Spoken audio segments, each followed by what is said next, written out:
My 5 friends and I stood before the rusted gates of Creek-Asylm as storm clouds gathered overhead.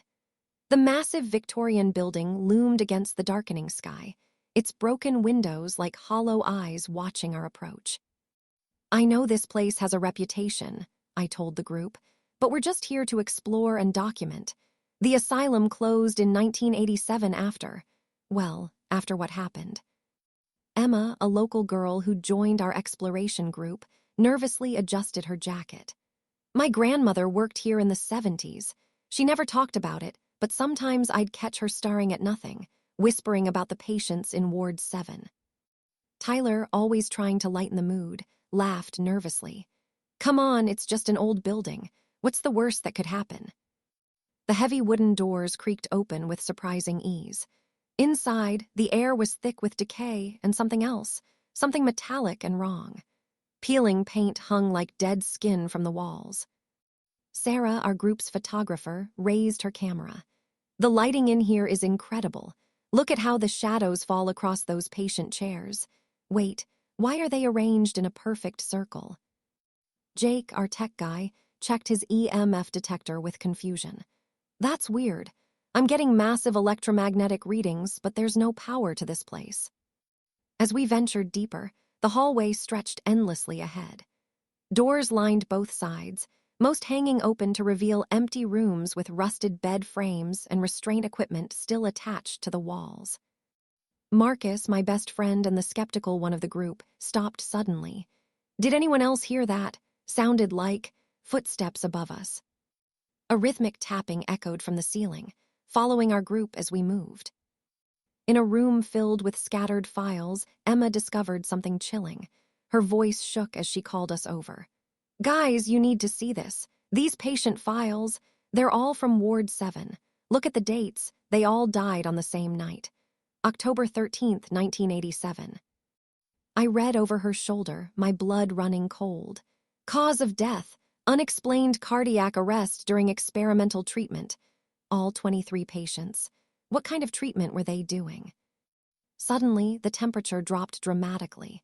Our breath became visible in the frigid air, and Jake's equipment started going haywire. "My equipment is going crazy. The EMF readings are off the charts, and the temperature just plummeted to 34 degrees Fahrenheit. We discovered an old service elevator that shouldn't be working. But when Tyler jokingly pressed the button, it lurched to life with a mechanical groan.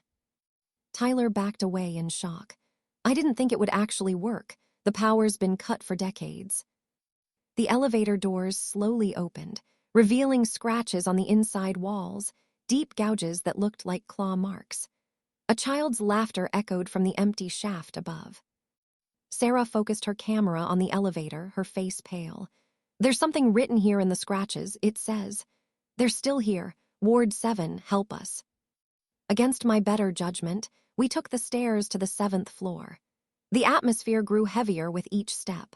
Ward 7's doors were chained shut, but the chains were broken from the inside. Marcus examined the broken chains with growing unease. Those chains were broken outward. Whatever was locked in there got out. Inside Ward 7, the nightmare truly began.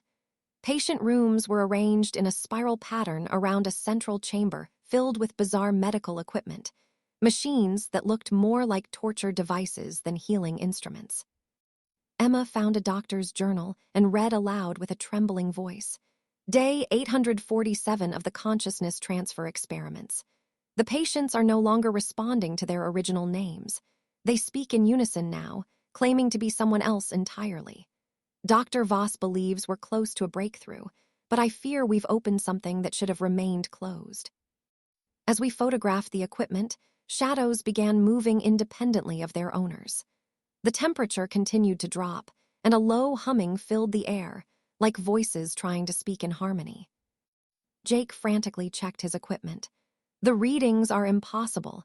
It's like there are dozens of energy signatures in this room, but we can only see 6 people." One by one, my group began experiencing terrifying phenomena. Sarah's camera started taking pictures on its own, capturing images of figures that weren't visible to the naked eye. Tyler began speaking in a child's voice, asking for his mother.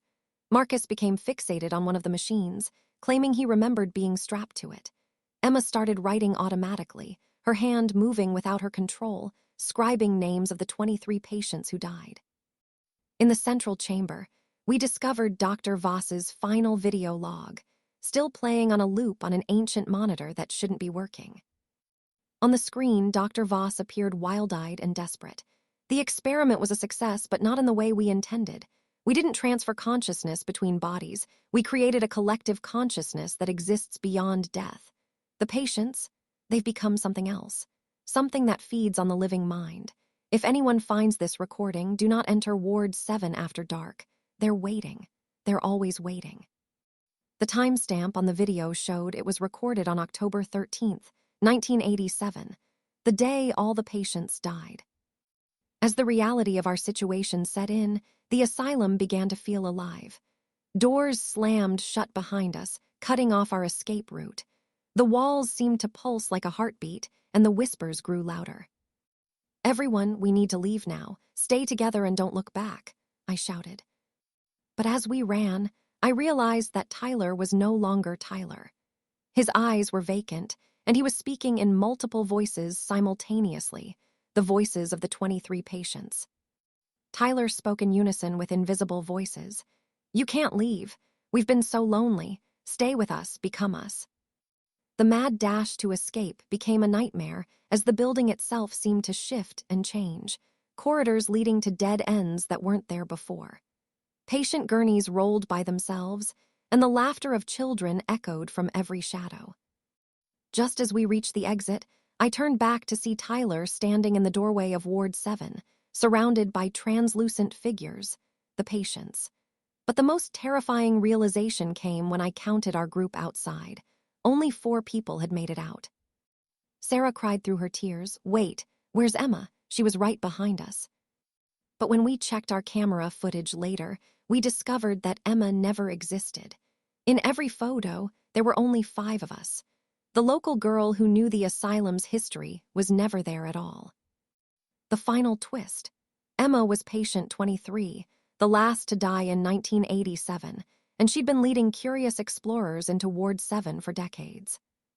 Back home, reviewing the footage, I noticed something chilling in the background of every photo taken in Ward 7.